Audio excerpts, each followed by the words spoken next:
And Malthus was one of Darwin's buddies. Yeah, Malthus died in 1834, and he was the chief economist for the British East India Company. He was the man who first formulated statistics, and all over the British colonies he had the population numbers and figures per square acre of workers compared to the land they were working on for the company.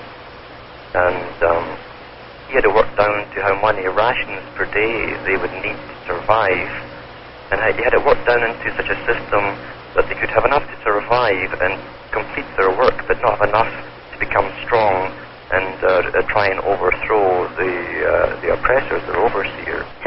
So Malthus is the one.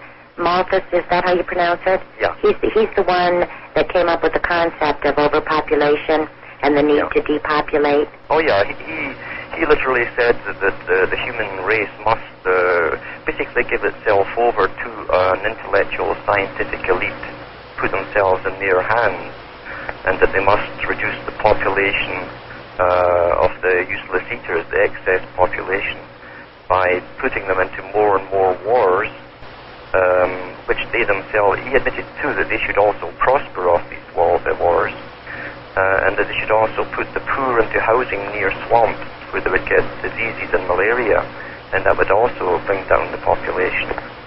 Do you have any background on Malthus as far as his genetics? Yeah, Malthus is, once again, you find most of these guys like Darwin and Malthus and so on, they were all clergy, or the sons of clergy.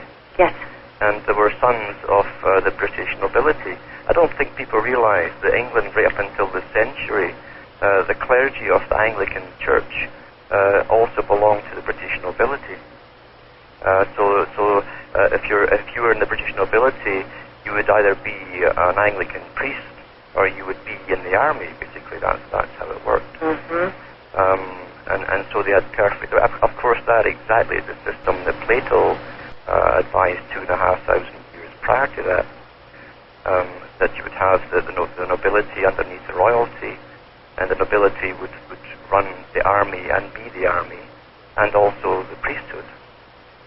That's exactly what the Anglican Church was right up until. And that's what we're experiencing today.